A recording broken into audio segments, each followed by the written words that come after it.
2024 general ఎన్నికల తర్వాత గడిచిన 50 రోజులు పాలనలో ఎన్డీఏ కూటమి ఎన్డీఏ ప్రభుత్వం ఇటు రాష్ట్రంలో సాధించిన ప్రగతి మొదలుపెట్టిన సంక్షేమ పథకాలతో పాటు పలాస నియోజకవర్గంలో ఇక్కడున్న పెద్దలందరి సాక్షిగా మేము ఎన్నికల్లో ఇచ్చిన హామీలు ఆ హామీలు నెరవేర్చే దిశగా ఈ 50 రోజుల్లోని మేము చూపించిన ప్రగతి ఇప్పటికే తీసుకున్న పర్మిషన్స్తో పాటు ఈ 50 రోజుల పాలనలో ప్రగతి నివేదికని పత్రిక మరియు ప్రింట్ మరియు ఎలక్ట్రానిక్ మిత్రుల ద్వారా పలాస ప్రజల ముందుకి ఉంచడానికి మరియు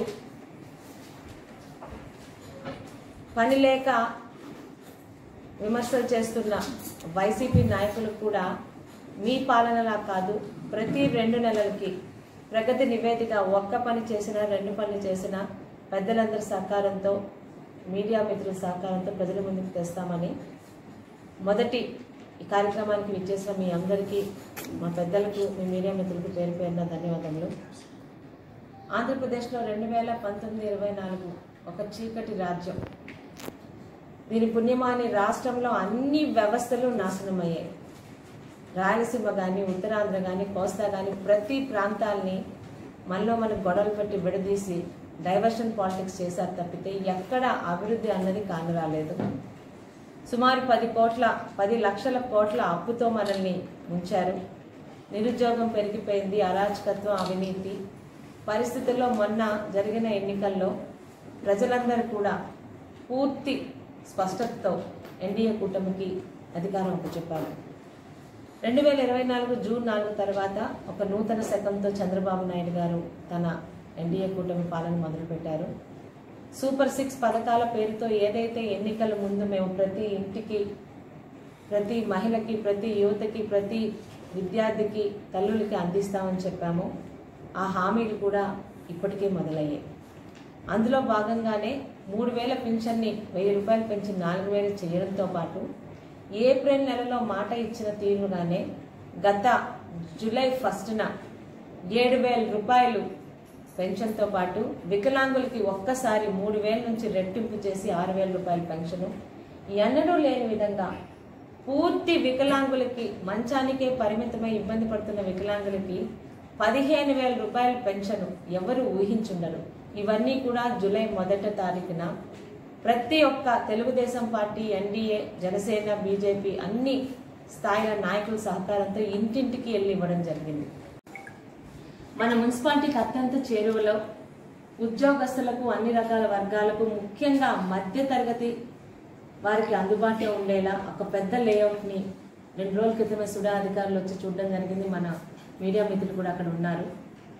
ఇతర లేఅవుట్స్ కన్నా చాలా తక్కువ ధరతో కంప్లీట్గా ఒక మోడ్రన్ పలాసకు ఒక కొత్త ముఖ చిత్రంతో ప్రతి ఒక్కరికి అందుబాటులో ఉండేటట్టు హైవేకి పక్కన అన్ని రకాల హంగులతో ఈరోజు పట్టణాల్లో పెద్ద పెద్ద లేఅవుట్స్లో ఎలాంటివైతే ప్రతి ఒక్క ఫెసిలిటీస్ ఇస్తున్నామో అండర్ గ్రౌండ్ డ్రైనేజ్తో పాటు 80 ఫీట్ రోడ్స్, 40 ఫీట్ రోడ్స్తోని, పార్క్స్తోని ప్రతి ఒక్కటి ఇస్తూ ఆ కార్యక్రమం ఒకటి మొదలవుతుంది. దానికి ఆల్రెడీ వెబ్సైట్స్ ఓపెన్ చేశారు. దానికి ఆదరణ కూడా బాగానే వస్తుంది. అది కానీ పూర్తయితే దాని మీద మాకు ఇంట్రెస్ట్ ఏంటంటే ఆ ప్రాజెక్ట్ మీద వచ్చే ప్రతి ఒక్క రూపాయి లాభం పలాస మున్సిపాలిటీకి ఖర్చు పెట్టే విధంగా మంత్రి నారాయణ గారు మాట ఇచ్చారు కాబట్టి అది కూడా పలాస మున్సిపాలిటీకి ఒక ఆదాయ వనరుగా మారిపోతుంది. దానిలో భాగంగా నిరుద్యోగ యువతకు నైపుణ్య శిక్షణ ఇవ్వడానికి జిల్లా మంత్రివర్యులు అచ్చెన్నాయుడు గారి సహకారంతో, మరి కొండపల్లి శ్రీనివాస్ గారి సహకారంతో ఇప్పటికే 10 స్కిల్ డెవలప్మెంట్ సెంటర్స్ రాష్ట్రంలోని మీరు 2 రోజుల క్రితం ఈనాడు పేపర్లో చూసుంటారు. అందులో భాగంగా ఒక స్కిల్ డెవలప్మెంట్ సెంటర్ని మన జిల్లాకి ఇవ్వడం జరిగింది. ఆ డెవలప్మెంట్ సెంటర్ పలాసకి తీసుకొచ్చే విధంగా ఇప్పటికే ఉత్తర ప్రతినిధులు జరపడం, వారు కూడా సానుకూలంగా స్పందించడం జరిగింది. సో అది కూడా త్వరలోనే నియోజకవర్గంలోని ఏర్పాటు చేయబోతున్నాము. అనుక్షణం మా మీద నమ్మకంతో, మేము ఇచ్చిన హామీల మీద నమ్మకంతో అత్యంత భారీ మెజార్టీతో మమ్మల్ని గెలిపించిన పలాస ప్రజలకి నేను కానీ, ఇక్కడున్న ప్రతి ఒక్క నాయకులు కానీ మేము ఇచ్చిన హామీలని 100కి 98% పూర్తి చేసే విధంగా ఈ 5 సంవత్సరాల్లో మేమందరం పనిచేస్తున్నాం.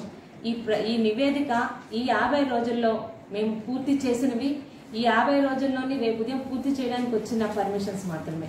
అలాగే ప్రతి 2 నెలలకి పెద్దలందరి సమక్షంలో చేసిన ప్రతి పనిని మీడియా ద్వారా ప్రజలకు తెలియపరుస్తుంది. అంతేగాని గతంలో లాగా ఏం పనులు చేశారంటే మేము సమాధానం చెప్పం అని కొండలు గుట్టలు కబ్జాలతో కాకుండా పారదర్శకంగా ఇచ్చిన మాటకి కట్టుబడి ప్రజలందరూ నాయకులందరి సహకారంతో పలాస నియోజకవర్గాన్ని శ్రీకాకుళం జిల్లాకు ఒక అభివృద్ధి చేసిన నియోజకవర్గంలో ముందుంచాలని మేమందరం చేసిన సహకారానికి మీడియా మిత్రులు ప్రజలు కూడా మా మీద నమ్మకంతో సహకరిస్తారని కోరుకుంటున్నాను.